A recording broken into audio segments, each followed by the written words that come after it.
నేను Rajahmundry central jail విడుదలైన దగ్గర నుంచి రాష్ట్రంలో వైఎస్ఆర్ కాంగ్రెస్ నాయకులు పేదలు ప్రతిరోజు వచ్చి నన్ను పరామర్శించి నాకు సంఘీభావాన్ని ప్రకటించినటువంటి ప్రతి నాయకులకి నా హృదయపూర్వకమైన ధన్యవాదాలు. ఈ సందర్భంగా నేను రిలీజ్ కాకముందు కూడా 31వ తారీఖు అర్ధరాత్రి నన్ను అరెస్ట్ చేసిన దగ్గర నుంచి రిలీజ్ అయ్యే వరకు కూడా నేను రాజమండ్రి సెంట్రల్ జైల్లో ఉన్నా నా ఇంటికి వచ్చి నా కుటుంబ సభ్యులు, నా భార్యని, నా కూతుళ్ళని పరామర్శించి వారికి ధైర్యాన్ని ఇచ్చినటువంటి నాయకులు. దానికన్నా మించి తక్షణమే స్పందించి జగన్మోహన్ రెడ్డి గారు మా ఇంటికి వచ్చి ధైర్యాన్ని ఇవ్వటమే కాకుండా రిలీజ్ అయ్యేంత వరకు ప్రతి క్షణం లీగల్ టీంతో ప్రతిరోజు బాధ్యతగా తీసుకొని లీగల్ టీంకి ఎలక్ట్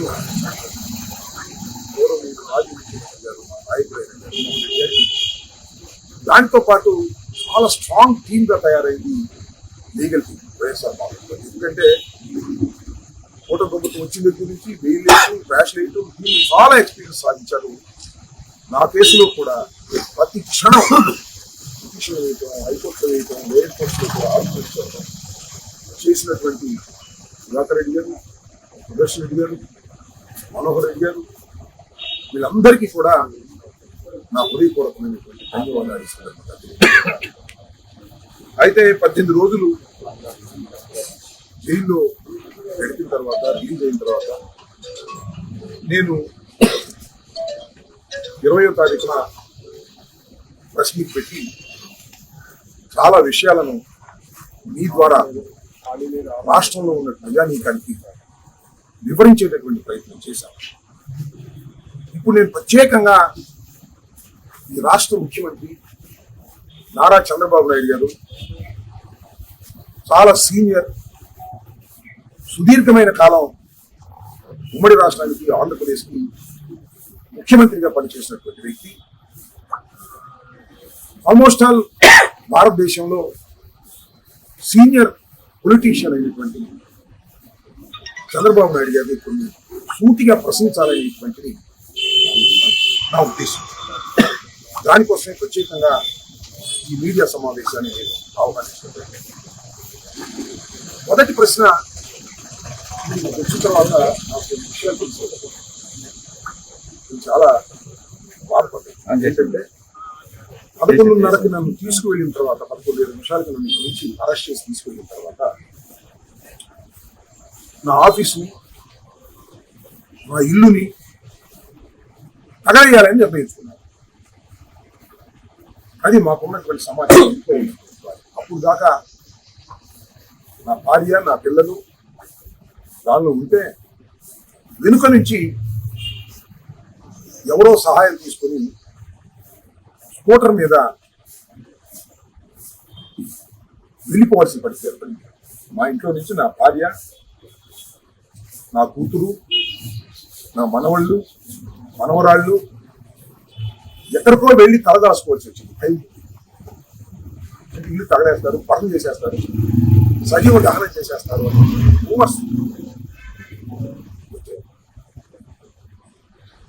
నేను సూటిగా గౌరవనీయులైనటువంటి రాష్ట్ర ముఖ్యమంత్రి గారు అడుగుతా ఉన్నాను, ఆయనే బాధ్యుడని కూడా చెప్తా ఉన్నాను. ఎప్పుడైనా పోలీసులు ఇంత నిర్వీర్యంగా ఉన్నారా? 4:30 గంటలకు నేను ప్రెస్ మీట్ పెట్టా. చేసింది పొరపాటు, ఆవేశంలో నేను మాట్లాడాను, అది తప్పు అని చెప్పాను. ఖచ్చితంగా 5కి దాడి కాలేదు. ఎప్పుడు ముగిసిందండి? 12 తర్వాత ముగిసింది. ఇంతసేపు పోలీసులు ఎందుకు నిర్వీర్యంగా ఉన్నారు? నేను ఆరోపిస్తున్నాను. వాళ్ళు నిర్వీర్యంగా ఉండటానికి కారణం మీ ఆదేశాలు, మీ అబ్బాయి ఆదేశాలు కాదంటే చెప్పండి సార్. నారా చంద్రబాబు నాయుడు గారు సమాధానం చెప్పండి. దీనికి మీ సమాధానం చెప్పాలి. ఈ రాష్ట్ర ముఖ్యమంత్రిగా మీరు పరిపాలన, హోంమంత్రి కాదు, హోంమంత్రి ఇన్స్ట్రక్షన్స్ ఇవ్వలేదు. డైరెక్ట్ గా చంద్రబాబు నాయుడు గారు లోకేష్ ఇన్స్ట్రక్షన్స్ ఇచ్చారు. మీరు కామ్గా ఊరుకోండి, 7 గంటల సేపు అక్కడ పని సమాప్తం అయిపోయింది. ఇల్లు తగలేసేస్తారు, పనం చేసేస్తారు కుటుంబాన్ని అనేటువంటి సందేశాలు మీరు ఇచ్చారనేది నా అభియోగం. కాదని చెప్పండి. దాడులు రాష్ట్ర రాజకీయాల్లో ఆవేశంగా నిర్ణయించుకున్న దాడులు నేను చూశాను. ఆ ప్రభుత్వం చూసాం, ఈ ప్రభుత్వం చూసాం. బట్ నేచర్ ఏంటి? ఇక్కడక ఒక 50 మంది, 100 మంది, 200 మంది వచ్చేస్తారు, కబడగా కొట్టేస్తారు, కార్లు దోషం చేసేస్తారు, పోలీసులు రంగానే పారిపోతారు. ఇది ఎక్కడికి? 5 గంటల నుంచి 12 గంటల వరకు పోలీసులు కూడా ఇక్కడే ఉన్నారు. మొత్తం చుట్టూరా పోలీసులు ఉన్నారు. నన్ను పోలీసులు తీసుకెళ్లారు. పోలీసులు ఏం మాట్లాడు, లాఠీ జులిపిస్తారు. ఎవరి మీద? వైఎస్ఆర్ కాంగ్రెస్ పార్టీ కార్యకర్తలు ఎవరన్నా వస్తున్నారేమో అని ఆ చివరి జులిపిస్తారు. ఇదిగో ఇక్కడ నుంచి జులిపిస్తారు. లేదా సిద్ధార్థ గేట్ దగ్గర జులిపిస్తారు. వైఎస్ఆర్ సీపీలు వస్తుంటే వీళ్ళు అటాక్ చేయడానికి వస్తున్నారేమో, రాంబాబు గారిని రక్షించడానికి వస్తున్నారేమోనని అక్కడ వాళ్ళని కొడతారు. ఇది చంద్రబాబు నాయుడు గారు మీ కుట్ర కాదని అడుగుతాం. కుట్ర కాదు అంటే 7 గంటల సేపు పోలీసులు ఎందుకు నిర్వీర్యంగా ఈ రాష్ట్రంలో ఉన్నారు? ఒక మాజీ మంత్రి ఇంటి మీద దాడి చేస్తున్నప్పుడు, పెళ్ళాం బిడ్డలు ఉన్నప్పుడు ఎందుకు మీరు నిర్వీర్యంగా ఉన్నారు? చెప్పలేదు. దీనికి సమాధానం చెప్పండి. చెప్తున్నారు కదా కాకమ్మ కథలని రోజు చెప్తున్నారు మీరు. దీనికి సమాధానం చెప్పని అడుగుతా ఉన్నా ఈ రాష్ట్ర ముఖ్యమంత్రి నారా చంద్రబాబు నాయుడు గారిని. అక్కడక్కడ అనిపిస్తున్నాడు ఆయన తాబేదారులు వాళ్ళు చెంచాలతో కులాల మధ్య తగాదా పెట్టడానికి అంబటి రాంబాబు గారు ప్రయత్నం చేస్తున్నారు. నిజమా? కులాల ప్రస్తావన చేసింది ఎవరు? నేను మొన్న కూడా చెప్పాను. మీ ఆదేశం లేకోకుండానే కోర్టులో ప్రొడ్యూస్ చేసేటప్పుడు రిమాండ్ రిపోర్ట్ లో అబద్ధాలు ఎందుకు రాశారు?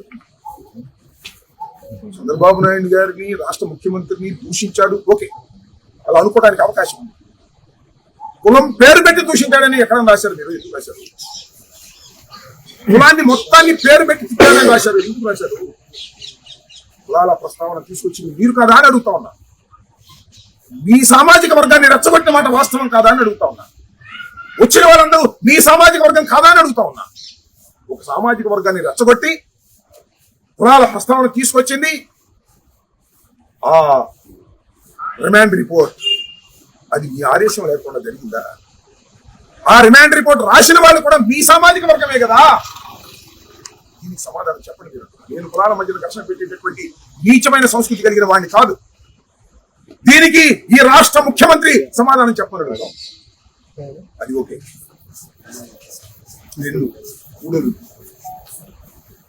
10:30 తీసుకెళ్లారు, 10:20 తీసుకెళ్లారు, లాకప్లో పెట్టారు. 2:30 నుంచి లాకప్ నుంచి బయటికి తీసి నన్ను ఫిజికల్ గా హెరాస్ చేయాలని ప్రయత్నం చేశారు. ఈ రాష్ట్రంలో 2 పోలీస్ ఆఫీసర్లు సామాజిక వర్గం అయినా ఈ ఆదేశం లేకోకుండా ఒక మాజీ ముఖ్యమంత్రి, మాజీ శాసనసభ్యుడు, మాజీ మంత్రి మీద ఫిజికల్ గా అటాక్ చేయాలని అనుకుంటారా? మీ ఆదేశమైనా ఉండాలి, మీ కుమారుడు ఆదేశమైనా ఉండాలి. దీనికి కూడా సమాధానం చెప్పండి. 3 అర్ధరాత్రి 12:30 గంటలు, 2:30 గంటలు ఇందులో ఎంక్వైరీ చేయగలరా? నేను చెప్పింది అబద్ధం అయితే చిత్తశుద్ధిగా మీరు ఎంక్వైరీ చేయగలరా? మీరు వేయరు. న్యాయస్థానాల్లో తీర్చుకోండి.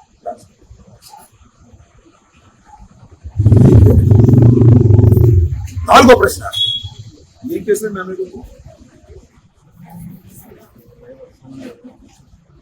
అన్ని simple sections, all are available. 3 కేసులు నా మీద, 3 కేసులు కూడా BNS 35 Clause 2 ప్రకారం పోలీసులు నోటీస్ ఇచ్చి పంపవలసిన కేసులు. వ్యవస్థలు మేనేజ్ చేశారు. 18 రోజులు జైల్లో పెట్టారు. కానీ 3 కేసులు ఒకసారి పెట్టారా? ఒక కేసులో బెయిల్ రాగానే ఇంకో కేసు పెట్టారు. ఆ కేసులో బెయిల్ రాగానే ఇంకో కేసు పెట్టారు. భవిష్య పక్షాలను వాడను కానీ 18 రోజులు జైల్లో పెడితే ఏం చేయగలిగారు? ఏమండి నారా చంద్రబాబు నాయుడు గారు, ఏమండి లోకేష్ గారు, 18 రోజులు రాజమండ్రి సెంట్రల్ జైల్లో పెట్టే నన్ను ఏం చేయగలిగారు అంటున్నా నేను. నా ధైర్యాన్ని తగ్గించగలిగారా? నా కమిట్మెంట్ తగ్గించగలిగారా? మరింతగా పెంచగలిగారని కూడా ఈ సందర్భంగా ఈ 4కి చంద్రబాబు నాయుడు గారికి మనసు ఉంటే, చంద్రబాబు నాయుడు గారి దగ్గర చిత్తశుద్ధి ఉంటే 4కి సమాధానం సింపుల్. మీరు చిత్తశుద్ధి ఉంటే, మీరు ఊయలమైంది కాకపోతే, నా మీద కక్ష సాధించే కార్యక్రమాలు చేయకోకుండా కేవలం చట్టప్రకారంగా చేసేవాళ్ళైతే వీటికి లాజికల్ గా సమాధానం చెప్పండి అని నారా చంద్రబాబు నాయుడు గారు ఈ మధ్యలో ఉన్నటువంటి చించాలతో కాదు, చిన్న చిన్న నాయకులతో గౌరవనీయ ముఖ్యమంత్రి నారా చంద్రబాబు నాయుడు గారు దీనికి సమాధానం చెప్పాలని కూడా దారుణంగా మీరు వ్యవహరించి ప్రజాస్వామ్యాన్ని గురించి మాట్లాడే హక్కు మీకు ఎక్కడ వాళ్ళు ఏదో మాట్లాడుతున్నారు చంద్రబాబు నాయుడు అసందర్భంగా. వాళ్ళని తిట్టారు, వీళ్ళని తిట్టారు. ఆ హోంమంత్రి గారు ఇప్పుడు శాసనసభలో హోంమంత్రి గారు రాంబాబు గారు ఏమైనా తిట్టుంటే చెప్పండి, కేసులు పెడతాను. తిట్టలేదా? చూడలేదా సోషల్ మీడియాలో? అదే ఏబిఎన్, ఆంధ్రజ్యోతి, లేకపోతే టీవీ, ఈటీవీ, TV5, లేకపోతే ఈనాడు, దానిలో రాయిపోవచ్చు. సోషల్ మీడియా ఉంది ఒకటి. ఆ సోషల్ మీడియాలో కర్రలు పెట్టుకున్న వాళ్ళని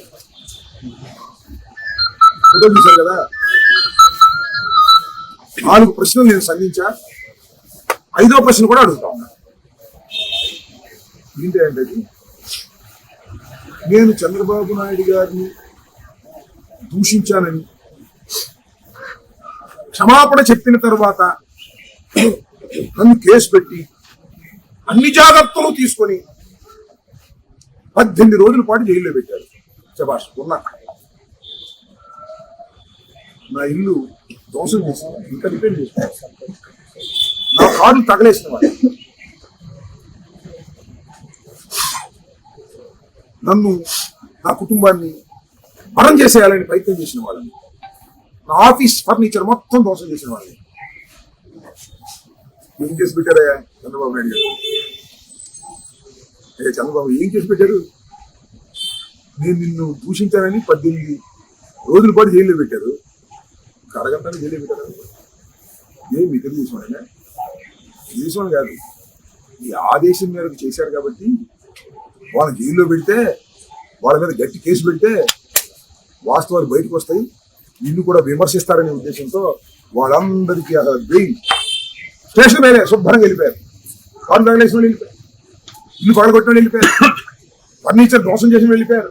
దీనికి సంబంధించి ఇదే అలాంటి రాష్ట్రంలో ఏమైనా చంద్రబాబు నాయుడు గారు ముఖ్యమంత్రి గారు, విజన్ ఉన్నటువంటి వారు, సీనియర్ మోస్ట్ భారతదేశంలో ఉన్నటువంటి వారు, ఉమ్మడి రాష్ట్రానికి ముఖ్యమంత్రిగా పనిచేసిన వారు, 2వసారి ఆంధ్రప్రదేశ్కి ముఖ్యమంత్రిగా పనిచేస్తున్నవారు, 3 పార్టీలు కలుపుకొని చెప్పండి 5 ప్రశ్నలకి, ఈ 5 ప్రశ్నలకి పారిపోకుండా, దాత వేయకోకుండా సమాధానం చెప్పండి. మీ చిత్తశుద్ధిని ప్రదర్శించండి. ఇది సమాధానం చెప్పుకోకుండా ఊళ్ళో పిచ్చిగా మాట్లాడిన ప్రజలు నమ్మరు. నాకు ఈ బయటకు వచ్చిన ఆత్మలు నాకు అర్థం కాదని బయట అర్థమైంది. ఈ రాష్ట్రంలో ఉన్నటువంటి ప్రజానికం న్యూట్రల్గా ఆలోచించేవారు. వైఎస్ఆర్సీపీ న్యూట్రల్గా ఆలోచించేవాళ్ళు. తెలుగుదేశంలో ఉండి ధర్మంగా ఉండేవాళ్ళు, జనసేనలో ఉండి ధర్మంగా ఉండేవాళ్ళు. చంద్రబాబు నాయుడు గారు కుట్రపూరితంగా అంబటి రాంబాబు మీద దాడి చేయించాడు అనేది నమ్ముతున్నారు. ప్రదర్శించకపోవచ్చు. కూటమిలో ఉన్న వాళ్ళు నాకు ఫోన్ చేశారు, సార్ మీకు జరిగినటువంటి దాడిని చెప్పాల్సిన అవసరం లేదు. ఇది కుట్రపూరితంగా జరిగింది. దీన్ని మేము ఖండిస్తున్నాం. కానీ మీకు వచ్చి ప్రదర్శన చేయలేదు. గా వాళ్ళకి చెప్తున్నాం కూడా, ఇది అన్యాయం అని చెప్తున్నామని కూడా కూటమిలో ఉన్నవాళ్ళు నాకు ఫోన్ చేసి సంఘీభావాన్ని ప్రకటిస్తున్నాను. వాళ్ళ పేరు నేను ప్రకటించడం సమంజసం కాదు. అందరికీ కూడా నా హృదయపూర్వకమైన ధన్యవాదాలు. జరిగింది దుర్మార్గమని, చంద్రబాబు నాయుడు గారు లోకేష్ స్థాయిలోనే కుట్ర జరగడం వల్ల ఇలా జరిగిందని, వచ్చిన ఎస్పీ కూడా వారి ఆదేశాల మేరకు వెళ్ళిపోయాడని, అన్ని కూడా వాస్తవాలు. ఈ 5 ప్రశ్నలకి కూడా నారా చంద్రబాబు నాయుడు గారు ఈ రాష్ట్ర ముఖ్యమంత్రి సమాధానం చెప్పి చిత్తశుద్ధిగా ఈ చిత్తశుద్ధిని ప్రదర్శించుకోండి. సమాధానాలు చెప్పకపోతే మీరు ఇవన్నీ వాస్తవాలుగా ప్రజలు భావించండి అని ప్రజల్ని నేను మనస్ఫూర్తిగా కోరుతున్నాను. ఇది మీరు చెప్పినట్టుగా దాడి వెనుక చంద్రబాబు నాయుడు హస్తం కుట్రనాడు మరి ఈ కేసు ప్రధాన ముద్దాయి ఏమన్నా చేర్చాలి కదా చంద్రబాబు. అసలు ఇచ్చిన వాళ్ళనే ఏమనగా కాదు, అప్పుడే వదిలేసింది. చంద్రబాబు పెట్టి ఏమని తెలుస్తారు? ఇన్వెస్టిగేషన్ ఇస్ దేర్, వాళ్ళ ఇన్వెస్టిగేషన్ ఉంది. 120 కింద పెట్టాలి చంద్రబాబు నాయుడు గారిని లోకేషన్, ఎందుకంటే వాళ్ళే చేశారు కాబట్టి. వాళ్ళ ఫోన్లన్నీ చెక్ చేస్తే అర్థమైంది. ఫోన్ చేస్తే ఫోన్ చెక్ చేస్తే అర్థమైంది. ఎవరు చెక్ చేస్తారు? వాళ్ళ రాజ్యం. అదే కారు బాగా కొట్టి ఇల్లు తగలేసి ఇల్లు తగలేయాలని చూసేవాళ్ళు, ఫర్నిచర్ మోసం చేసేవాళ్ళు, చల్లం బిడ్డలు కొట్టడానికి ప్రయత్నం చేసిన వాళ్ళకి సింపుల్గా వదిలేసారే. ఇంక వాళ్ళ మీద ఏం చెప్పాం? దీనికి సమాధానం పొలిటికల్గా నేను అడుగుతాం. చంద్రబాబు నాయుడు గారిని అడుగుతా ఉన్న సమాధానం చెప్పలేదు. నేను అన్నీ కూడా నిజమని ప్రజలు నమ్మని నేను కూడా చెప్పారు. రాజకీయంగా ఆలోచించుకున్నాను కూడా సార్. రాష్ట్రంలో ఈ రాష్ట్ర అభివృద్ధిలో 10వ స్థానాన్ని పడిపోయిందని చెప్పి తాజా సర్వే చూపింది. ఫస్ట్ ఏమో కర్ణాటక, లాస్ట్ ఏమో ఏపీ. దీన్ని ఎలా అర్థం చేస్తుంది? ఎన్నో స్థానం ఉంది? 10వ స్థానం. ఎన్ని స్టేట్లు ఉన్నాయి? పనిచేసిన స్టేట్ లో ఎన్ని స్టేట్లు ఉన్నాయి? 26. ఇంకొక 29 ఉన్నాయి కదా. ఇంకొక సంవత్సరం తర్వాత ఆంధ్రప్రదేశ్ 29వ స్థానం. చంద్రబాబు నాయుడు గారి పరిపాలన అలా ఉంది. పోలీస్ డిపార్ట్మెంట్ కక్ష సాధించుకోవడానికి సాయపడిపోయాడు. పొలిటికల్ వెంటేటాకి పోలీసులు ఉపయోగిస్తున్నారు తప్ప లా అండ్ ఆర్డర్ గురించి ఉపయోగించారు. అభివృద్ధి మీద దృష్టి లేదు. జరిగిపోయిందని మాత్రం ఈనాడు ఆంధ్రప్రదేశ్ అబ్బో అద్భుతంగా జరిగిపోయింది అనుకునే దగ్గర రాసుకుంటున్నారు. నో డెవలప్మెంట్, నో ఇది జరుగుతుంది. ఇంకా ఒక సంవత్సరం పోయిన తర్వాత 29వ స్థానానికి వస్తుంది. 29 కన్నా ఇంకా రావడానికి అవకాశం లేదు. 30కి అది షేర్ చేయండి, లైక్ చేయండి, సబ్స్క్రైబ్ చేయండి. మరిన్ని వీడియోల కోసం బెల్ సింబల్ పై క్లిక్ చేయండి.